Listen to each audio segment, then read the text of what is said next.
dear friends, welcome to another edition of the Bill Crane Report with my co-host, Duane Weiss. We're back, so sit back, enjoy the most scintillating hour on television.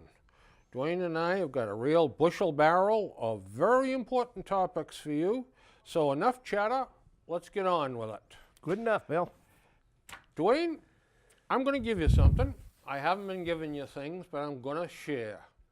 Here's my latest begging letter from WGBH. Oh. Yep, they held off almost 3 weeks before they sent that one after the last one. How big a check you got in there? Oh, there's no check in there. All right. The couple of things in today's paper really tickled me. Hillary is on a fact-finding mission driving across the country. Yeah, like she's driving that Yeah. RV. She implied she was. Yeah. This is good, though. This appeared in the Globe. Hillary's campaign staff said this: she will meet with everyday Americans and project a warm and approachable vibe. Was she going to have a total personality change or what? No, but I thought the end of the thing was really cool. She took 2 questions from the college kids and left. She's not taking any chances that somebody's going to ask Nope. her something she doesn't want to hear. Not at all.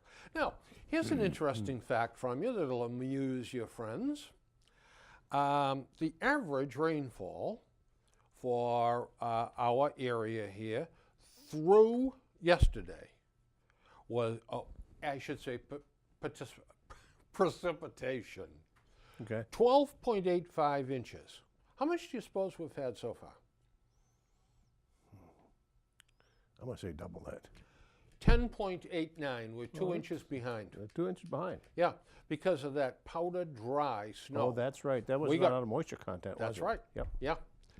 So that's interesting. We're 2 inches behind. Who'd What have do thunk we it? get? About 40 inches a year, don't we? Or something like that. 39.47 Yeah, something. or something like that? Yeah. Survey today, Fox survey today. Today's income tax day. Yes, it is. 63% of the people say the taxes are too high. 34% say, well, they're all right, or we'll live with them, or whatever. 2% say they're too low. What do you think of that? I'm surprised there's 2%. Yeah, that's exactly what the guy on TV said. And I listened to Rudy Giuliani on Fox yesterday, on Fox Financial. He was on for about 10 minutes. And I got to tell you something, we're missing the boat as Republicans if we don't get him involved in national politics. Absolutely. I was impressed with him from day one, particularly with 9/11. He was came great. to bat. He was stepped great right up. Yep. with his answers. Just right on top of everything. I'll tell you. Well, guess what my next question to you is going to be? Aaron Hernandez, guilty or not guilty? Well, I heard when we got here. I hadn't Yep. watched TV or anything today, and Chris advised that he was guilty. Guilty? I was afraid, when the jury was out for so long, Yeah. that there was somebody holding out that was just going to try to submarine this thing. Well, now, there was. Okay. There was. It was interesting the way the question was posed to them. Did he shoot Odin Lloyd? Or was he part of the party that did kill him and he agreed with what went on? There were jurors, now I didn't say how many, that really couldn't in their hearts convict him of shooting Odin Lloyd, but there's no doubt in their minds that he was with the bunch that killed Odin Lloyd. Well, they admitted it. The defense admitted it. That's right. As the trial went on, that he was I there. thought that was a tremendous mistake on their part. I did too. Because I don't understand that. guilty by association. At Yeah, that point, yeah. So he's found guilty on all counts. Well, I guess he won't be playing for the Patriots. Then. No. When he eventually does get parole or pardon or something, He'll be about 74. Plus, he's got 2 more cases coming against him. He does, and they say there's more evidence in the Boston that those 2 people were killed. Yep. More evidence in that than there was in this. And you know, I go down every Monday morning down to Norton Hospital and have my blood tested for the blood thinners I take. And I got to know one of the receptionists down there in the Draper lobby. Nice lady, very nice lady. After, you know, going down there for 2 years every Monday and everything. So anyway, this time she was outside on the sidewalk, way up by where I parked my car, like 1.5 blocks, 2 blocks away, smoking a cigarette. They're kind of like down undercover. And I said, "What are you up to?" She said, "Grabbing a smoke." I said, "What the hell kind of a country are we when you got a legal substance and you got to come up here and hide while you smoke it?" She said, "My friends see me and they give me grief about it." Oh, I'm not surprised. She said, "Everybody has to say something." She said, "And you're right. I just wish they'd just leave me alone." What the heck kind of country have we evolved into where we're criticizing a lady for smoking? If you haven't got enough things to complain about, why don't you start bitching to the people that you see on the telephone while they're driving? Oh boy, or that's a big one too, texting yeah. or something like that. You can see them in the parking lots as they pull in and all that. Go over and complain to them. Call them morons. But they don't. No. And you know what? Police don't do much of a job on that either. No, because it's like they can't be bothered. Yeah, that's right. Because we got laws on the books now about texting and all of that. And when's the last time you heard anybody get written up for that? Now, it wouldn't be that hard to catch them either. No, it's not. You know, we've got the center of town here. We got a stone fence, a stone wall on the right. If a cop stood up on top of that and looked down into the cars, right in the car, you'd see right into the cars. Then all he has to do is say, "Eddie, grab the red Buick." Yep. Oh, wait a minute, that's my car. Leave the red Buick alone. Yeah. My first issue is require high school civics test. In a nationwide poll of millennials in January, 77% of Americans between 18 and 34 couldn't name even one of their U.S. senators. Not surprised. 70. That's 4 out of 5 that can't remember Granny Warren and Ed Markey. Yep. 77%. It's an old story, reinforced for years by scholarly studies, popular news accounts, and even man-on-the-street interviews. Americans don't know much about the workings of their government or the basics of its constitutional architecture. That is sad. That lack of knowledge is not just disturbing in itself, it also poses a threat to the viability of democratic self-rule. We require this of somebody getting a citizenship. Yes. From a foreign country. Exactly. They got to know the A through Z. Well, you know what, though? Now, you say that, but there's a little bit more to that story. Okay. From when they're naturalized, Yep. from a pool of 100 questions, would-be citizens are tested randomly on 10 of them. Was that all? And must correctly answer a majority. 6 out of 10. 6 out of 10, yeah. That's not good enough for this boy. No. But I think that we got to go back to teaching civics as a course in school. It's that simple. How many amendments does the Constitution have? Yeah, What are the 2 rights in the Declaration of Independence? Who is the commander-in-chief of the military? And yet, more than 95% of the immigrants applying for citizenship pass the civics test. Yet not 1 in 3 native-born Americans Yet 1 in 3 would fail the very same. I saw where they asked for one branch of the government. Yeah. You know what the most popular answer was? The post office. Another one, the second one, I think it was FBI. Yeah, that's on television. North Dakota, South Dakota, and Utah. Arizona became the first state to mandate passage of this test. And North Dakota, South Dakota, and Utah have introduced separate bills.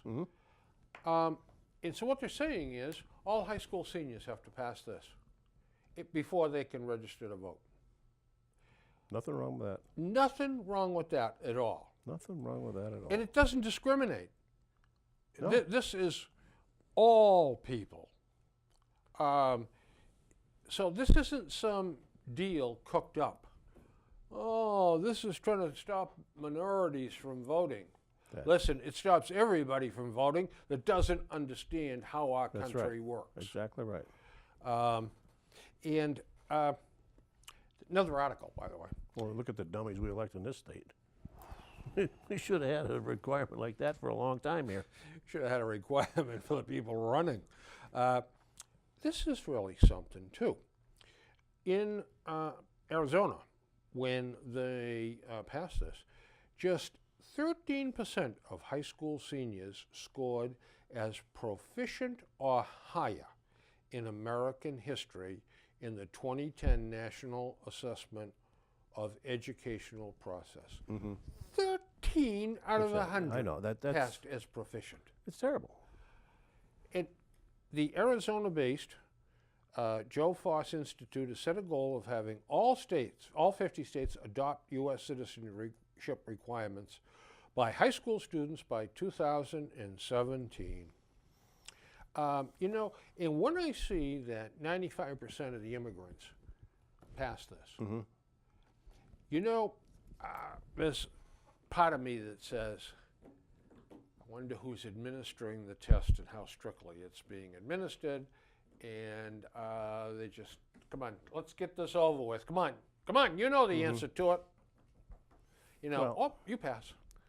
There may be some validity to that. This last few days, you noticed that the scandal in Atlanta. Oh. The teachers and administrators that were changing the test scores and actually changing the answers. Yeah. Not just giving them, changing them. So that the school districts get more money. Yeah. Did you see what one of the attorneys is saying now? It's racist.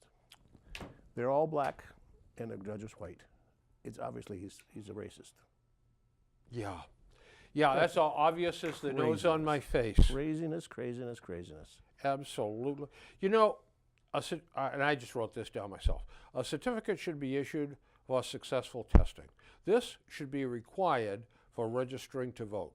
These tests should be strictly administered and honestly graded under penalty of perjury.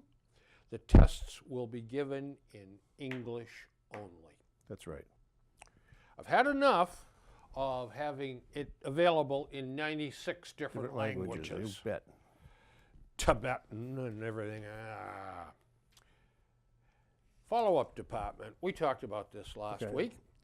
The U.S. income tax code is now 73,900 pages. We couldn't even pick it up. Well, you buy a box, a package of copy paper. You get 500 500 sheets in a ream, yeah. Can you imagine we'd have to have 144 of those steps? That's right. When it was originated, this is a sin too. When it was originated, it was 400 pages. Yep. I don't see how it's not possible to do this on 4 pages. Of course it is. Now, the business, you know, I can understand where you want to get depreciation in there and some other things. Okay, maybe the business one's going to have to be 8 pages long, but the individual one, cut me a break. Jeepers. And here's one of my favorite old stories. This is the Globe. So just put your seatbelt on. Let's hear it for the British PMQs, Prime Minister Questions. If you folks aren't familiar with this, in Great Britain, every Wednesday at 11 a.m., the Prime Minister has to go to the House of Commons. Now, you've got the ruling party on one side, the opposing party on the other, and you got the splinter groups. For a half an hour, he has to answer questions. And there's no holds barred. None whatsoever. It used to be broadcast on... BBC? No, not BBC, but the one that does all the Washington legislative broadcasts. Oh, C-SPAN. C-SPAN. Yeah. Used to be on C-SPAN. And I got to tell you, it is the best half an hour's entertainment since Faulty Towers. Wouldn't that be great to have something like that here? Can you imagine? Yep. And part of this is during the presidential campaigns, every Wednesday at 11 o'clock, the candidates have to sit down and face an hour of questions from a group of 100 people picked by lottery. We used to have something not anywhere near that thorough, but our Governor Patrick used to go on one of the talk shows every other Thursday for an hour or two in the afternoon. The trouble was he never answered the questions. If a question was direct or it was embarrassing, he would skate. He'd skate around it and around it and around it. Never, you yell, sit and yell at the radio, answer the damn question. Well, that was like Ted Kennedy when he debated a couple of times on TV. He never answered one question. He was just wound up. He was programmed to say certain things. And if you said to him, well, Ted, what is your opinion of the new cars and the safety features? Oh, he'd go on a lecture he'd just go on a lecture about tobacco. Yep. Yeah. Because that was what he was pre-programmed to say. But boy, I'll tell you, these guys, the Globe actually says that at their best, Prime Minister's questions puts the mettle of British foremost politicians to the test. The kind of test possible only in a democracy where there is real merit to making the powerful squirm, if only for 30 minutes a week. That's right. Boy, can you imagine a couple They have of no qualms about doing it either. Can you imagine a couple of our politicians that can't handle anything without the teleprompter? Oh. Or the so thin-skinned right away they just kaboom. Mad. Yeah. Remember, well, Hillary's thin-skinned. Oh. And then Ed Markey is just he's lost in space. Yeah, and of course Patrick, I mean, he just doesn't answer the questions. But Ted Kennedy would have, he just would have run amok. Yeah. He had his own little few talking points, and after that, that was it. Yeah. But a guy that would do well in this, Charlie Baker. Charlie Baker would do well. Mitt Romney would do well in this. Exactly. Because they're both bright guys. Yep. They're rooted in common sense. Well, every day something with Charlie Baker's coming out that, like, why didn't they think of this before? Why? Why didn't somebody look at this before? Why did it take all these years for finally somebody says, we got to look at these things. We got to look at, why do our state laws and regulations far exceed the federal standards? To the point they're ridiculous sometimes. That's right. And he is going to have that panel look at all that stuff. That's right. I tell you what, this guy's got a lot of great ideas. Great ideas. Voter ID laws are not exclusionary or an attempt to discriminate against anyone. I really believe that in my heart. They are necessary to make sure that only properly registered voters are allowed to vote. To show a proper ID is not a big hardship, as is shown by this list of activities that require a driver's license or other proper government-issued ID. To buy alcohol. You go to, now you and I, we probably wouldn't get carded sitting down over the beer, but if we went to a place like Shaw's that sells that. They card everybody. They card everybody. You're gonna have to show a card to buy a six-pack. No, that's right. I know. To get on Amtrak. Yep. to get on an airline's airplane, to get a library card, That's right. to buy cigarettes, to open a bank account, To go to a new doctor. to obtain food stamps, That's right. to apply for welfare, to obtain Medicare, Medicaid, to obtain unemployment, to be hired for a job, That's right. to rent an apartment, to rent a car, to apply for a mortgage, to get married, to purchase a gun, to adopt a pet, to rent a hotel room, to obtain a hunting license, to obtain a fishing license, to obtain a credit card, to buy a cell phone, to visit a casino, to pick up a prescription, to donate blood, to buy an M-rated or adult video game, to purchase nail polish or hair dye at drugstores, and to purchase certain cold medications. Now, if it's no hardship for the downtrodden to find a ID card to do all of these 26 things. Why is it so hard to get one for why the vote? is it so hard to come up with the most important of all, Yep. the right to vote? There was a letter to the editor here, and the fellow says, answering Kimberly Atkins, who wrote that while Republicans may claim a desire to be more inclusive, they have a persistent race problem. This is nothing but a cheap use of the race card on her part. Clearly, liberals like Atkins know that running on policy and results, especially after the disaster that is President Obama, is a losing strategy. So they need to come up with something else. Well, you know, speaking of IDs, I don't know if it's changed or not, but as of last year, you were advised that if you got a Massachusetts driver's license and you went to Washington, D.C. and wanted to go to, say, to the History Museum or Museum of Natural Science, you can't use it to get in anymore. Really? They will not take it. And next year, the airlines will not accept the Massachusetts driver's license as an ID. Because we allow non-citizens. Yep. Illegals to, there's no check, no checks, whatsoever. Good. I'm glad that, I mean, somehow some logic has got to come forward. The Army now calls the Fort Hood victims casualties of war.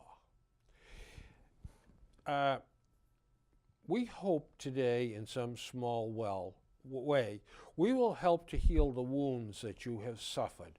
The base commander, Lieutenant General Sean McFarland, told a gathering there that included many of the wounded as well as families of the dead. In all, 47 people were awarded a Purple Heart or its civilian counterpart.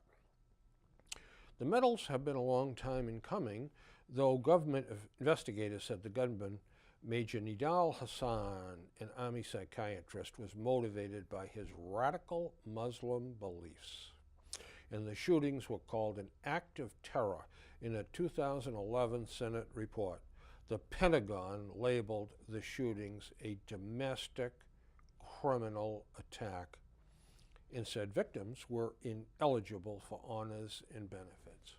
Well, thank God the Army has overthrown the Pentagon ruling. Yeah, I mean, how could, well, of course, the Pentagon, they couldn't even get survivors' benefits. Yeah, the Department of Defense runs the Pentagon, and who appoints the Secretary of Defense? Yeah, of course. The President. Yep. So, I mean, nearly 9 out of 10 now are receiving health care insurance. I've been a critic of Obamacare, okay? But 9 out of 10, I think, is pretty impressive. That's very impressive. Very impressive. I'll be very happy when it's 10 out of 10. But the price we are paying for this it's ridiculous. is ridiculous, and we have got to get this monster under control. But I'm very happy about that.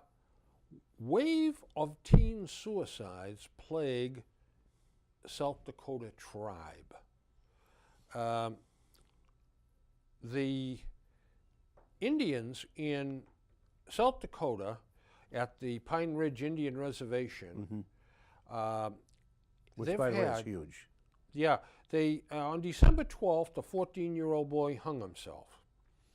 On Christmas Day, a 15-year-old girl was found dead, followed weeks later by a high school cheerleader. 2 more teenagers took their lives in February and 2 more in March, along with several more attempts. And they look at some of the Facebook messages that are being posted, and they're concerned about more possible suicides. The situation has turned into an epidemic, said Thomas Poorbear, vice president of the Oglala Sioux tribe. You know, we reach out to so many of the minorities in this country. Oh, you're new to this country? Well, gee, we'll print the driver's license tests in Senegalese for you. Sure. We'll do all kinds of stuff like that. We bend over backwards. We reach out to these people. Are you happy here in the U.S.? What else can we do for you? When's the last time we did anything for the Native Americans? And by the way, I mean, they're Indians, okay? Yeah. That's not a derogatory term. I don't like getting For hung heaven's up sakes, on it's business about Native Americans. But they typically, And they weren't Native either. They came over from Asia, that's right. right over from Siberia. I've been through that part of the country where this particular reservation is, and it's abject poverty. Oh, it is. I know. It's just Yeah, dirt poor. it is. There's just nothing there. And you know, my friend in the service, Jimmy Allen, was from South Dakota and North Dakota. He lived in both places. His father was an Indian agent. And he knew, it was amazing, the Indians all joined the Army. Yep. And every one of them has the same nickname, Chief. Chief, yeah. Jimmy knew them all. Yep. And he said, they're great basketball players. Hey, Chief, how are you? You know, and all that. Oh, hey, Alan, how are you? You know, blah, blah, blah, blah, blah. But Jimmy was saying that the poverty out there Is tremendous. It's just, in the winter time, yep. You they think, how do fire they survive? They fire the thermostats up all the way, and in the springtime, rather than change the storm windows, they throw a chair through it, or they just break it with an axe or something, so they get fresh air. He said it's just unbelievable. He said out of control. Yeah, it is out of control.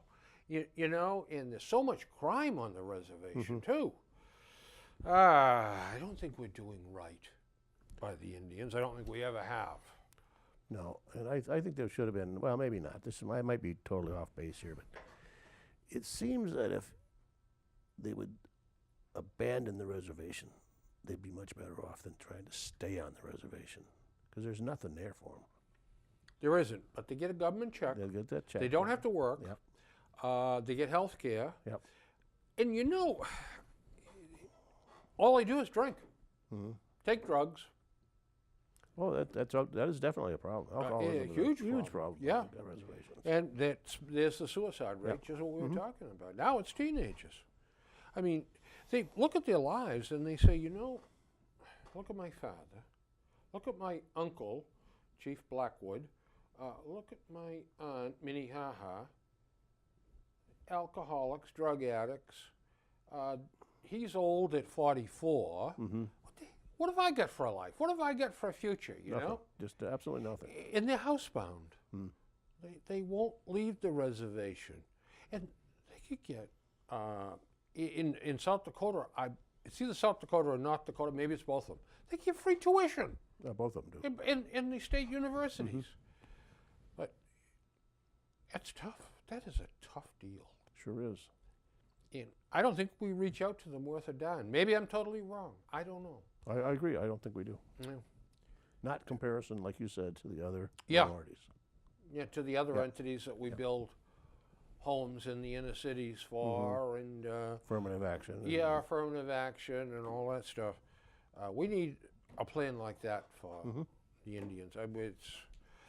Well, you know, We can't all own casinos. no, no. And you know what? That is, some of the people are doing real well. The people at the top of the totem pole, Yeah. so to speak. But some of it filters down to. But you know, it's not enough to get them to break out of the mold and move off the reservation and become successful. And jeepers, I wish I had the answer. But Well, nobody does. So. yeah, I know we're not doing enough. This week, we had Death Camp Liberation Day, Yes, we did. remembering the Holocaust. And you know, it's a terrible, terrible thing, the Holocaust. And there's one man that's written up in this particular article. He's 86 years old. And he comes from a group of survivors that went back to Buchenwald. It was the first major concentration camp entered by American forces troops, at the end of World War II. And there's a big difference, folks, between concentration camps and death camps. Concentration camps were sort of analogous to prison, brutal prison, but prison. They were not set out to kill people. They wouldn't hesitate to kill people, but And a lot of people died in them. that's from the exactly conditions, right. Yeah. From wretched conditions, Yeah. not having enough to eat, and Overwork, bad medical. overwork, not enough rest, Yep. froze to death, you name it. But the death camps, Auschwitz being Yep. the most notorious, and Belsen, They were geared for extermination. they were geared for extermination. You ran the railroad cars in, they offloaded the pitiful people, the poor people, and then someone like Dr. Mengele stood and pointed this way for the work camp, this way for the furnaces, Yep. depending upon your age and your physical condition. You went to the furnaces, they told you were going to take a shower, take Yep. all your clothes off and go in, and the shower was Zyklon B. Zyklon B, that's Yep, right. which is a potassium cyanide. You drop through a hole in the ceiling. Yeah, that's right. Yeah, and you were dead. And there was, and I forget where it was. I've got 5 or 6 of these articles, but one of them was a fellow that went with his family, and somehow his mother kept he and his other sibling together. The father went off to a work camp, never saw him again. So many families got Yeah. split up like that. Yeah. And, you know, someday I must dig out the article I wrote about a lady from Buffalo that I met in a shopping mall one night. And she was a very sad lady. And we started talking about the beauty of the Mercedes-Benz cars. They had 5 or 6 of them in there. And I said, "Oh boy, those Germans built beautiful cars." She said, "Oh yes," she says, "I know I am German. But they do terrible things." Well, with that, she told me her life story. Her daughter was there too. And I said, "Have you ever been back?" She cried. She said, "There's nothing for me to go back to. My entire family was killed in the war." That would have to be very difficult to go through, to go back and relive those, Yeah, she those said, memories. "My uncles, my aunts, the ones that didn't die in the death camps, died in the war itself." Her and her sister were repeatedly raped by the Russians. That was their modus Yep. operandi. And her sister died, and she pretended she was dead. And she lay in a cellar for a couple of days before she dared to go out. She came to this country. Well, she went to work on an American base. She snuck out of East Germany and got into West Germany. and she worked at an American base as a cleaning lady. Met an Army sergeant, married him. He was in his 40s. They had one child, and it was time for retirement for him. Yep. And they came back to this country and settled in Buffalo. He immediately contracted cancer and died. I think he lived like 30 or 40 days after they landed here. Well, that's unfortunate. She didn't speak much English. Yep. And here she is with her daughter in Buffalo. Well, through the kindness of a couple of people, they were able to help her. They brought her to the VA and all of that. Life was very hard on her. I said, she went up to go to the ladies' room, and her daughter was sitting there, perhaps 25 or 28 years old. She said, you were very kind to talk to my mother, and you were very gentle and very loving.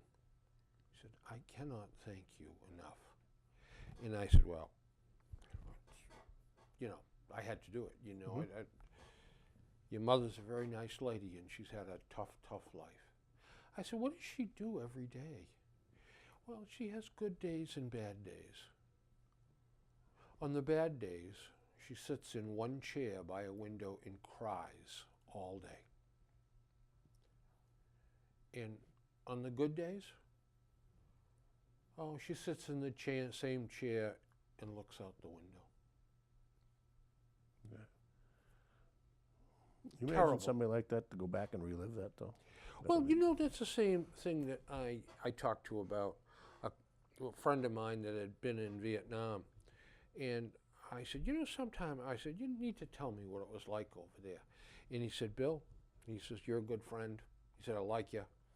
And he said, I know you don't mean anything by it, but I've spent the last 50 years trying to forget That's right. what happened over there. That's He said, right. the last thing I want to do is start remembering that stuff. And I said, Bobby, I hear you loud and clear.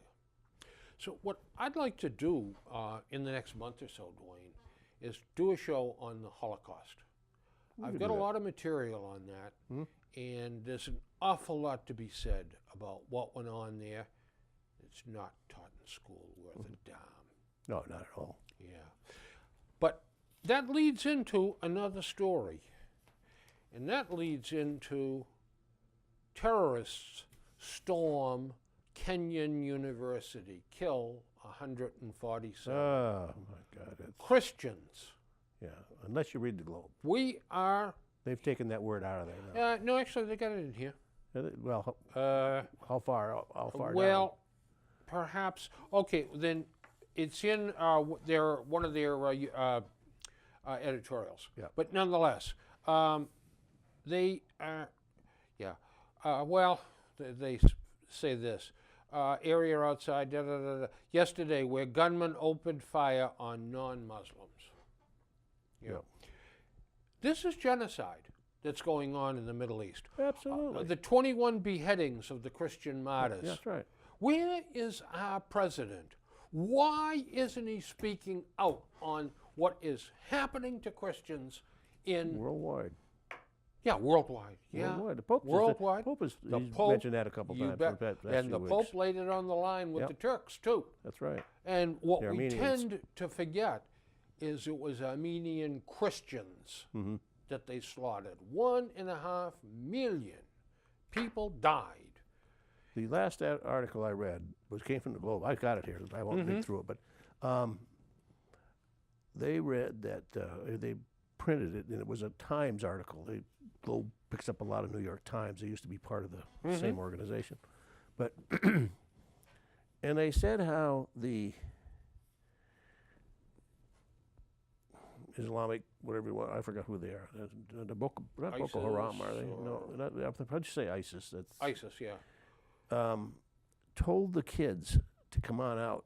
If you come out, you will not be harmed. That didn't make any sense, but they left out. They were Christians. If Christians would come out and give themselves up, they wouldn't be harmed. If we got to come in and get you, we're going to kill you. Well, that doesn't make any sense, because when they took the word Christian out of it, well, if you come out, we won't hurt you. Yeah. But if you're in there, it doesn't make any sense. What because they could have walked in and annihilated everybody anyway. But the Globe just would not say Christians and that they were targeted. Just like Obama won't say Islamic terrorist. Yeah. He won't put those two words together. The deaths, the killings in France. Yeah. The Charlie Hebdo, or whatever the name of that thing.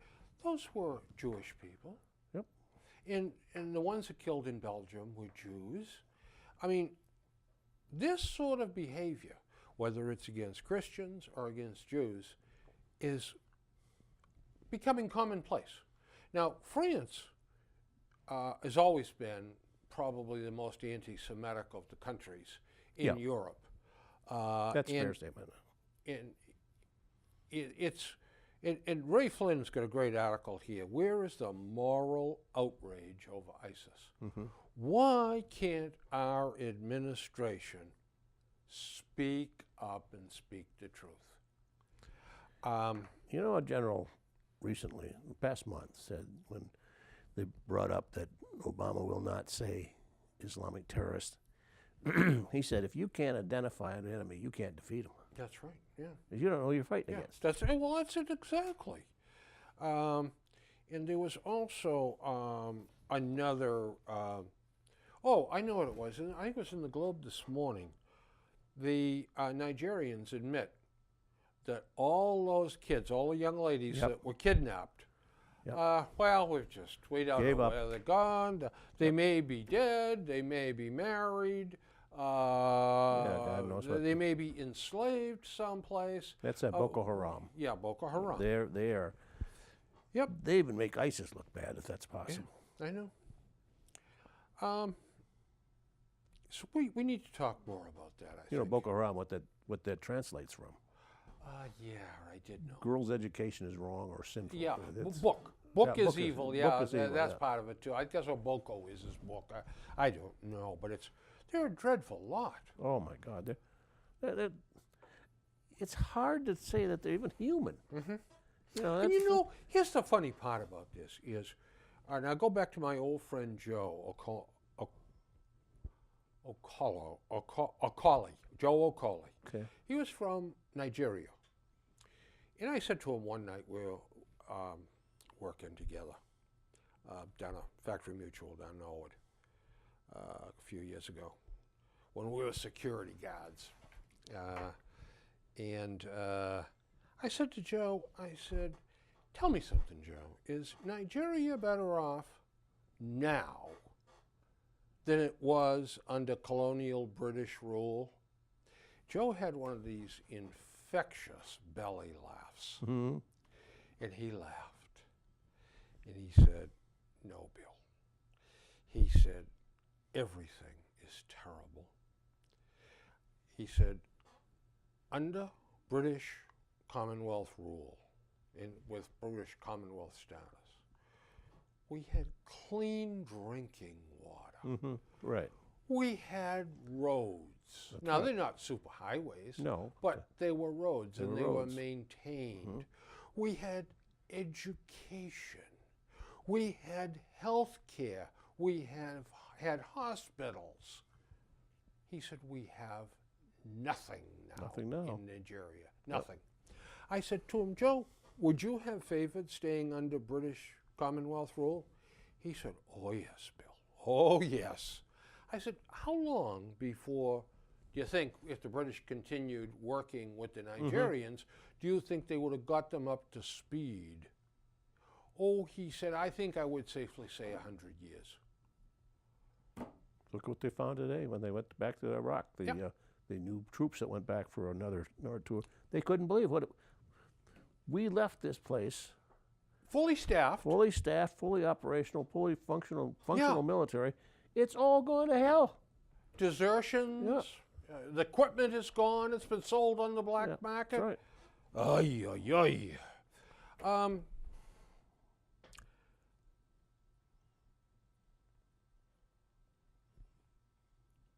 Zaneov and Hernandez, 2 huge trials that just Yep. took place by a jury of their peers. I worry about that. I really do. I worry that I'm interested to where you're going with this. 'Cause Yeah. I had some opinions. It's probably not real popular. yeah, as far as I'm concerned, every would-be juror has to pass a written test before going into the jury pool and be fluent in English.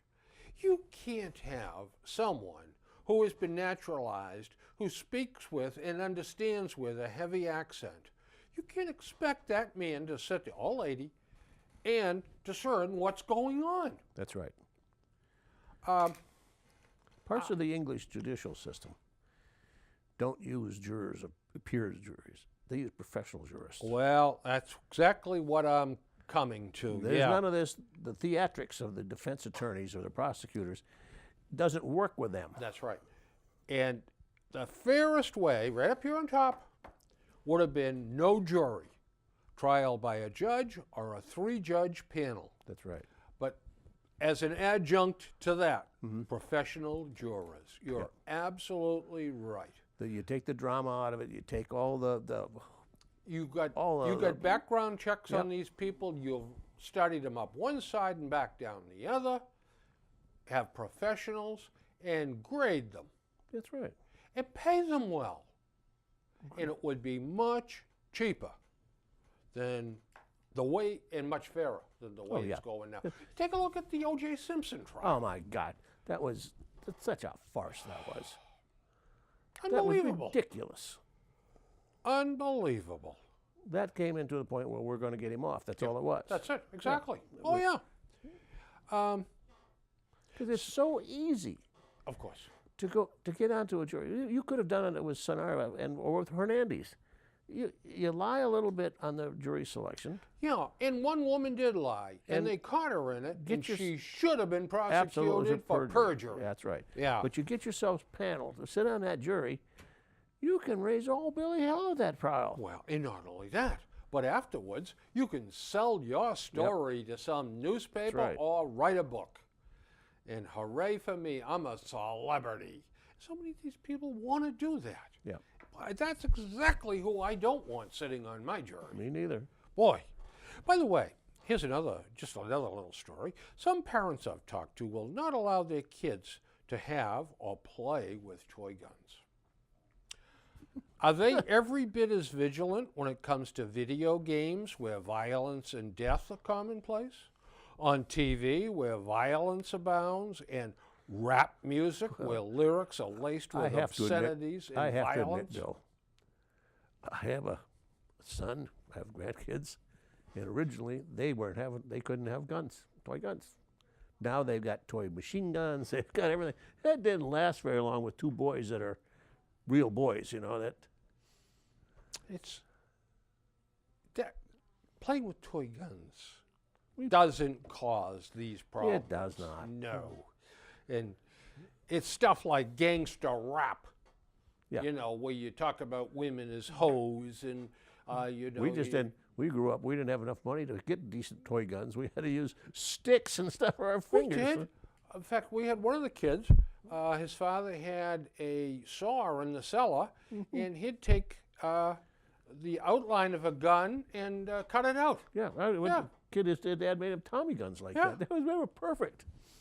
Here's another complaint I have. Why shouldn't 2 people living together as friends, devoted to one another, in a non-sexual relationship, but with interlocking wills and commingled investments and in a joint housing situation, not be treated the same income tax-wise as same-sex marriage? Good point. It's all the same except for the sex stuff. That's right. And we're not supposed to pay attention to what goes behind locked doors. And since when did having sex or abstaining from sex be part of the IRS's purview? That's a good question. The IRS, are they going to go around nights peeking in the windows? No, that's Here's another question I have. pipe smokers have disappeared. You know, Why? you're right. Is it the tobacco cancer scare? Why don't the social reformers and other assorted crybabies go after pot smokers, cocaine, and heroin? Oh no!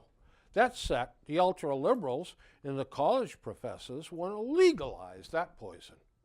But boy, you light up a pipe. I used to smoke a pipe. Yeah, lots of I people enjoyed it, smoked them. Yeah, lots of friends of mine smoked them.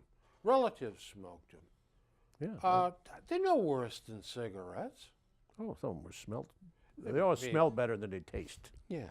Oh, well, I've got another question. Yep. The Jewish Film Society just had a big do down in New York City.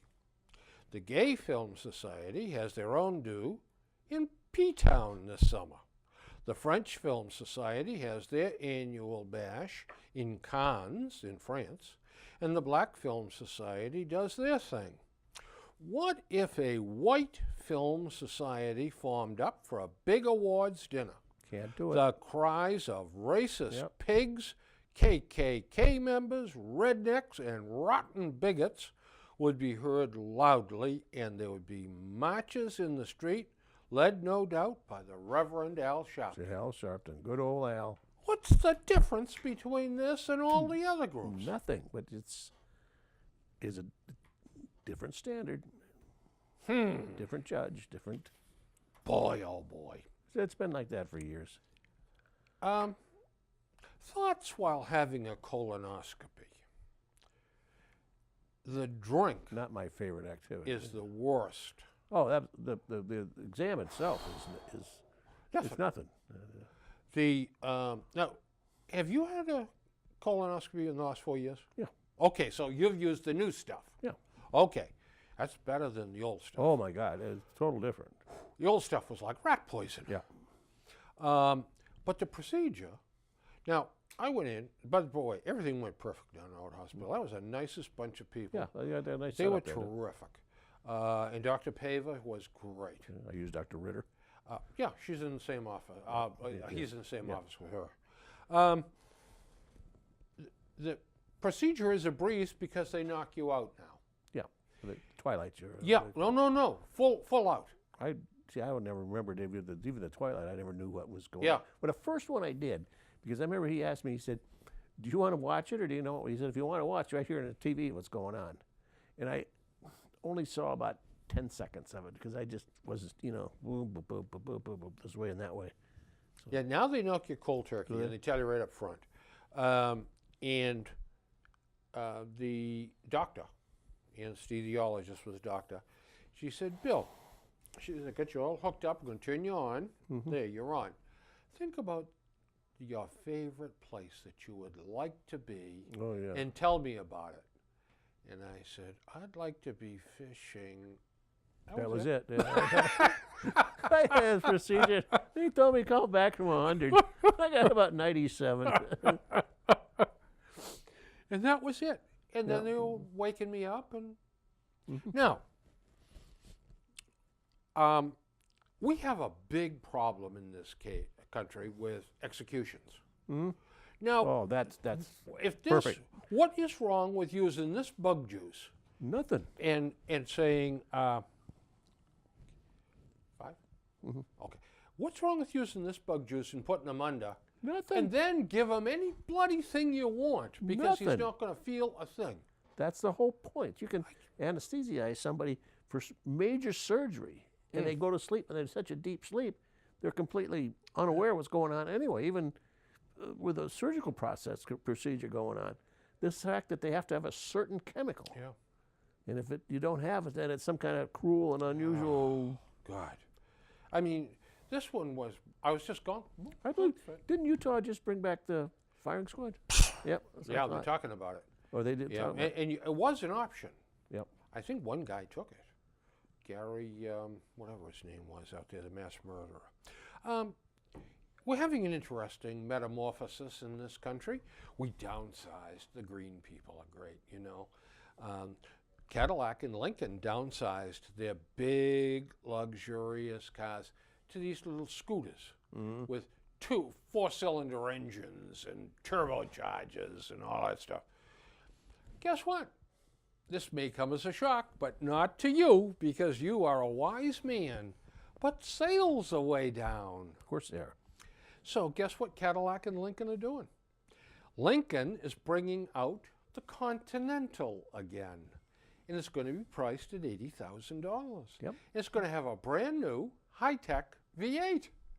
That's right. The old V8's coming. Cadillac is bringing out the AT6. It's going to have a twin-turbo V6 or a new high-tech V8. And it's going to be priced in that price range. Oh, yeah. They're tired of losing business to the E-Class and the S-Class Mercedes. Yep. And Audi A10s and all of that, or A8s, I guess they are. Well, people are tired of that. So here's the point, though. Tell me something. How smart are the marketing people that scrubbed all the previous designs, had to redesign these small cars, redesign small engines, and then to have them fail, and now they have to totally redesign, start from scratch, big cars, big engines. There's a whole lot of them that came up with that plan should be fired. Yeah. Absolutely fired. And then the heads of those divisions should be fired They too. take these little, someplace under 2 liters, 1.5, 1.7, and then put a huge turbocharger on it and crank that pressure up in it to get 400 horsepower. And of course, that thing's not going to last because it's going to blow up eventually. No. The old V8 My Mercury will be running long past when those things are dead and buried. My ride in a Camry taxi. I had to take a taxi while I was in Boston in order to make my train. There's no room, because of the petition they have to put in there, there's no room for your feet in the back seat of those things. I own a Camry. I've never been in the back seat, so I don't know. You're going to have to try that out. I don't think so. I mean, if this is my idea of progress, I mean, give me a break. Well, what did we get, a 2-minute signal there? Yep. All right. Well, look, we got to most of the stuff, folks. Oh, we got a lot. Still lots and lots to go. So next week, we'll be back at you with more swell stuff. Duane, what do you got for parting words? Well, Mr. Crane, the headlight law. We were told by James Lyons, Democrat Andover, that the drivers in Massachusetts don't have to have a law like that because they're smart enough to turn their own headlights on. I got common sense, huh? Oh, yeah. Yeah, especially at night. They usually do How a many good times job you of turning going them down the on. road and you see a car coming the other way with no lights on? Or it's raining. You can hardly see them. No lights. Now, Rhode Island has this law. So does New York. Yeah, and I always thought that the signs were great. You must burn your headlights when the windshield wipers are being What I used. found, they passed a law with a $5 fine on it. You cross over to New York, it's a $100 fine. It's quite a deal. Yep. Well, folks, that's it. Yeah. Duane, Nice seeing you guys again. and nice seeing you folks. We've enjoyed every second of it. And Send us an email. we'll be We're back. looking for mail. We'll be back, and we got a lot more stuff to go over and a whole bunch of new stuff. Right. People keep on doing stupid things, and we're going to keep on calling them out. That's right. All right. Folks, have a great time. Have a nice spring. Take care. Yeah. We'll see you next week.